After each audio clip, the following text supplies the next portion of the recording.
Hello everyone, welcome back to Awesome GK YouTube channel. সকলোকে স্বাগতম জনাইছো এটা নতুন ভিডিও লৈ। মনগল আজিৰ ভিডিওটিত আমি আপোনালোকৰ অহা 15 সেপ্টেম্বৰত অনুষ্ঠিত হ'ব লগা এডিআৰই গ্ৰেড 3 পৰীক্ষাৰ বাবে সহায়ক হোৱাকৈ 30টা অতিকৈ গুৰুত্বপূৰ্ণ প্ৰশ্ন আলোচনা কৰিবলৈ ওলাইছো। তো এই 30টা কোৱেশ্যনৰ ভিতৰত আপোনালোকে কিমানটা শুদ্ধ কৰিব পাৰে ভিডিওটোৰ শেষত কমেন্টত জনাই দিব। প্ৰথম প্ৰশ্নটো হৈছে which city is called the Mound of the Dead? কোনখন চহৰক মৃতকৰ টিলা বুলি কোৱা হয়? অপচন বি টো হ'ব শুদ্ধ উত্তৰ মহেঞ্জোদাৰো। মহেঞ্জোদাৰোক মৃতকৰ টিলা বা মাউণ্ট অফ দা ডেড বুলি কোৱা হয়। 1980 চনত ইউনেস্কোই মহেঞ্জোদাৰোক বিশ্ব ঐতিহ্য ক্ষেত্ৰ হিচাপে ঘোষণা কৰিছিল। তো মনত ৰাখিব 1980 ত ইউনেস্কোই মহেঞ্জোদাৰোক বিশ্ব ঐতিহ্য ক্ষেত্ৰ অৰ্থাৎ ৱৰ্ল্ড হেৰিটেজ সাইট হিচাপে অন্তৰ্ভুক্ত কৰিছিল। Next question, author of Indica, ইণ্ডিকাৰ লেখক কোন? অপচন বি টো হ'ব শুদ্ধ উত্তৰ মেগাস্থিনিছ। মেগাস্থিনিছ এজন গ্ৰীক লেখক আছিল আৰু তেওঁ ইণ্ডিকা নামৰ গ্ৰন্থখন লিখিছিল। Next question, how many well decorated lions are there in the famous Sarnath pillars of the Ashoka era? অশোকৰ যুগৰ বিখ্যাত সাৰনাথৰ স্তম্ভত কেইটা সুসজ্জিত সিংহ আছে? ইয়াৰ শুদ্ধ উত্তৰটো অপচন এ 4টা সুসজ্জিত সিংহ আছে আৰু এই 4টা সিংহই ক্ষমতা, সাহস, আত্মবিশ্বাস আৰু গৌৰৱৰ ইংগিত দিয়ে।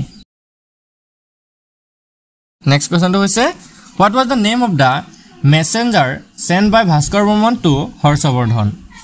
হৰ্ষবৰ্ধনৰ ওচৰলৈ ভাস্কৰ বৰ্মনে পঠোৱা ৰাজদূতজনৰ নাম কি আছিল? ইয়াৰ শুদ্ধ উত্তৰটো হৈছে অপচন বি শংখবেগ। ভাস্কৰ বৰ্মনে হৰ্ষবৰ্ধনলৈ শংখবেগ নামৰ ৰাজদূতজন পঠিয়াইছিল। নেক্সট কোৱেশ্যনটো হৈছে which of the following is known as বুদ্ধি স্বৰ্গনাৰায়ণ? তলৰ উল্লেখ কৰা সকলৰ ভিতৰত কোনজনক বুদ্ধি স্বৰ্গনাৰায়ণ বুলি জনা গৈছিল? ইয়াৰ শুদ্ধ উত্তৰটো হৈছে অপচন বি প্ৰতাপ সিংহ। আহোম স্বৰ্গদেউ প্ৰতাপ সিংহক বুদ্ধি স্বৰ্গনাৰায়ণ বুলিও জনা গৈছিল।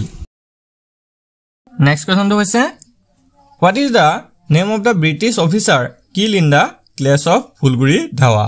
ফুলগুৰি সংঘৰ্ষত মৃত্যু হোৱা ইংৰাজ বিষয়াজনৰ নাম কি? ইয়াৰ শুদ্ধ উত্তৰটো অপচন এ লেফটেনেণ্ট সিংগাৰ। তো আপোনালোকে মনত ৰাখিব এই ফুলগুৰি বিদ্ৰোহটো 1861 চনত সংঘটিত হৈছিল। 1861ত ফুলগুৰি বিদ্ৰোহ সংঘটিত হৈছিল আৰু এই বিদ্ৰোহত লেফটেনেণ্ট সিংগাৰ নামৰ এজন ইংৰাজ বিষয়াক মৃত্যু দিয়া হৈছিল অৰ্থাৎ মাৰি পেলোৱা হৈছিল। নেক্সট কুৱেশ্যনটো হৈছে who was the first president of the Swaraj দল ইন আছাম?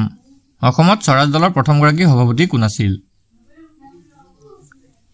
শুদ্ধ উত্তৰটো অপচন বি তৰুণ ৰাম ফুকন।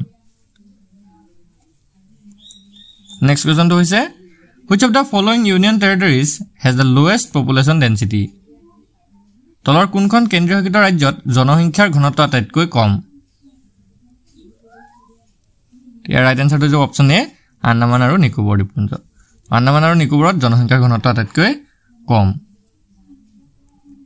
নেক্সট কুৱেশ্যনটো হৈছে where in India was the first rocket launching station established? ভাৰতৰ কোন ঠাইত প্ৰথম ৰকেট উৎক্ষেপণ কেন্দ্ৰ স্থাপন কৰা হৈছিল? ইয়াৰ শুদ্ধ উত্তৰটো হৈছে অপচন এ থাম্বাত।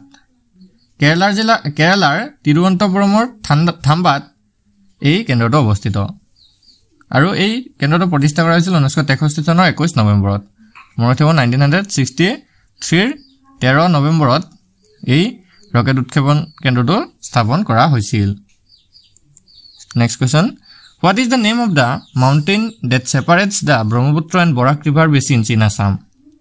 অসমৰ ব্ৰহ্মপুত্ৰ আৰু বৰাক নদীৰ অৱবাহিকা দুটাৰ বিচ্ছেদক পাহাৰটোৰ নাম কি?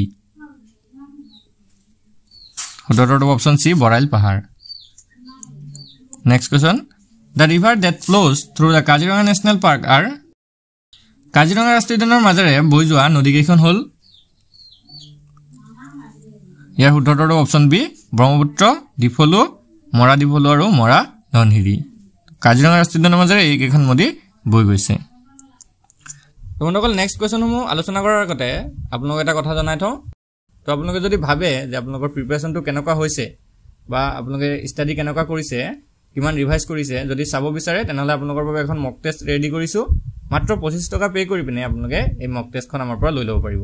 তো আপোনালোকৰ স্ক্ৰীনত থকা নাম্বাৰটোত আমাক এটা হোৱাটছআপত মেছেজ দি আপোনালোকে মক টেষ্টখন লৈ ল'ব পাৰিব আৰু যদি কাবাৰ এডিআৰই বা আসাম পুলিচ এক্সামৰ ফুল সিলেবাস থকা কিছুমান পিডিএফ লাগে তেতিয়াহ'লে পাই যাব তো আপোনালোকে স্ক্ৰীনত থকা নাম্বাৰটোত হোৱাটছআপ কৰি এইবিলাক লৈ ল'ব পাৰিব তো বলক নেক্সট কোৱেশ্চনটোলৈ আগবাঢ়ো নেক্সট কোৱেশ্চনটো হৈছে what is the only fertilizer factory in Assam অসমৰ একমাত্ৰ সাৰ কাৰখানাটো ক'ত আছে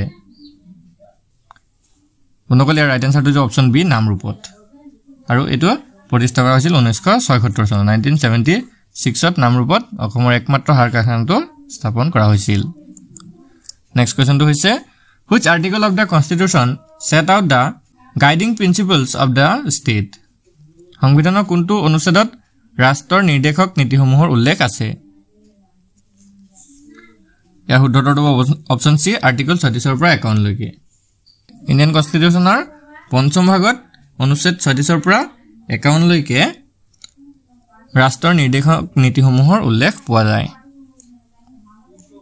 next question who led the first non-congress coalition government in Assam অসমত প্ৰথমখন অকংগ্ৰেছী সন্মিলিত চৰকাৰ কাৰ নেতৃত্বত গঠন হৈছিল ইয়াৰ শুদ্ধটো option D Syed Muhammad Saadulla next কোৱেশ্চনটো হৈছে when did Rabindranath Tagore compose the national anthem of India Jana Gana Mana Adhinayak Rabindranath ঠাকুৰে কেতিয়া ভাৰতৰ জাতীয় সংগীত জন গণ মন অধিনায়ক ৰচনা কৰিছিল ইয়াৰ শুদ্ধটো অপশ্যন বি 1911 চনত তো ইয়াৰ পৰা আমাৰ দুটা প্ৰশ্ন মনত ৰাখিব লাগিব যে ভাৰতৰ যেটো জাতীয় সংগীত আছে বা ৰাষ্ট্ৰীয় সংগীত আছে জনগণ মন অধিনায়ক এই গীতটো ৰবীন্দ্ৰনাথ ঠাকুৰে ৰচনা কৰিছিল আৰু কেতিয়া ৰচনা কৰিছিল 1911 চনত নেক্সট কোৱেশ্চনটো হৈছে what is the name of the only English novel written by Bankim চন্দ্ৰ বঙ্কিম চন্দ্ৰই লিখা একমাত্ৰ ইংৰাজী উপন্যাসখনৰ নাম কি ইয়াৰ শুদ্ধটো হৈছে option C the reference wife next কোৱেশ্চনটো হৈছে Amrita Pritam won the Jnanpith award for which book Amrita প্ৰীতমে কোনখন গ্ৰন্থৰ বাবে জ্ঞানপীঠ পুৰস্কাৰ লাভ কৰিছিল ইয়াৰ শুদ্ধটো অপশ্যন এ কাগজ তে কেনভাছ নামৰ গ্ৰন্থখনৰ বাবে অমৃতা প্ৰীতমে জ্ঞানপীঠ পুৰস্কাৰ লাভ কৰিছিল নেক্সট কোৱেশ্চনটো হৈছে which of the following primary colors are used in color television তলত দিয়া কোন কেইটা প্ৰাথমিক ৰঙীন টেলিভিছনত ব্যৱহাৰ কৰা হয় ইয়াৰ শুদ্ধটো অপশ্যন ডি সেউজীয়া নীলা আৰু ৰঙা তো সেউজীয়া নীলা আৰু ৰঙা এই কেইটা ৰঙীন টেলিভিছনত ব্যৱহাৰ কৰা হয় নেক্সট কোৱেশ্চনটো হৈছে what's in ভিনেগাৰত কি থাকে তো অপশ্যন সি টো হ'ব শুদ্ধতৰ এচিটিক এসিড ভিনেগাৰত এচিটিক এসিড থাকে নেক্সট কোৱেশ্চনটো হৈছে which of the following does not contain cholesterol তলৰ কোনটোত cholesterol নাথাকে অপশ্যন ডি টো হ'ব শুদ্ধতৰ ফল যিকোনো ফলমূলত cholesterol নাথাকে নেক্সট কোৱেশ্চনটো হৈছে কম্পিউটাৰ সংযোগ ব্যৱস্থাত LAN কি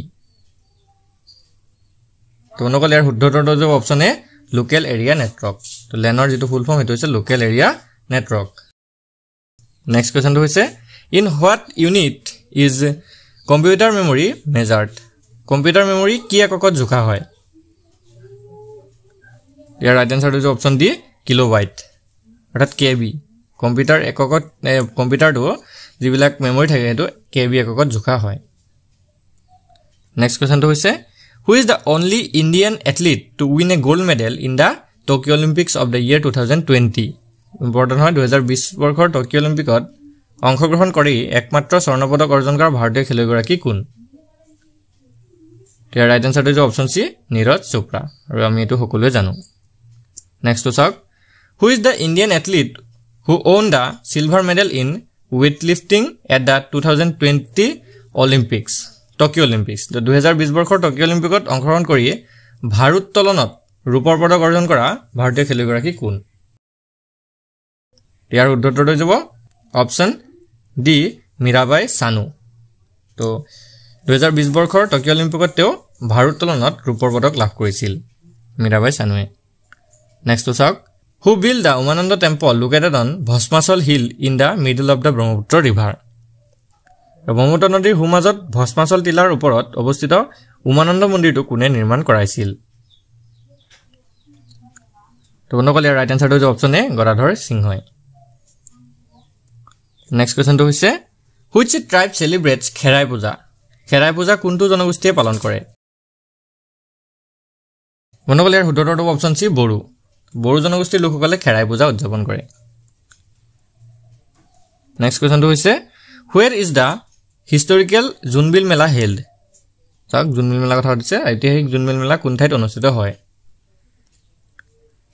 তো বন্ধুসকল ইয়াৰ ৰাইট আনসাৰটো হৈছে অপচন বি মৰিগাঁৱত ঐতিহাসিক জুনবিল মেলা মৰিগাঁৱত অনুষ্ঠিত হয় নেক্সট কোৱেশ্চনটো হৈছে which is the capital of Greece গ্ৰীচৰ ৰাজধানী কি বা গ্ৰীচৰ ৰাজধানী কোনখন তো জানে চাগে সকলো অপচন এটো হ'ব শুদ্ধ উত্তৰ এথেন্স গ্ৰীচৰ ৰাজধানী হৈছে এথেন্স নেক্সট কোৱেশ্চনটো হৈছে what is the name of the currency of France ফ্ৰান্সৰ মুদ্ৰাৰ নাম কি তো ইয়াৰ শুদ্ধ উত্তৰটো হ'ব অপচন এ ইউৰো ফ্ৰান্সৰ মুদ্ৰাৰ নাম হৈছে ইউৰো আজি ভিডিঅ'ৰ শেষৰ প্ৰশ্নটো হৈছে when was the first ever national agriculture policy announced প্ৰথমবাৰৰ বাবে ৰাষ্ট্ৰীয় কৃষি নীতি কেতিয়া ঘোষণা কৰা হৈছিল ইয়াৰ শুদ্ধ উত্তৰ হ'ব অপচন বি জুলাই 2020 চনৰ জুলাই মাহত প্ৰথম ৰাষ্ট্ৰীয় কৃষি নীতি ঘোষণা কৰা হৈছিল বন্ধুসকল আজি ভিডিঅ'টো আপোনালোকৰ বাবে ইনফৰমেটিভ হ'লে ভিডিঅ'টো এটা লাইক কৰি দিব আৰু এনে ধৰণৰ নতুন নতুন ভিডিঅ'সমূহ পাই থাকিবলৈ আমাৰ চেনেলটো ছাবস্ক্ৰাইব কৰি কাষত থকা বেল আইকনটো দবাই দিব ধন্যবাদ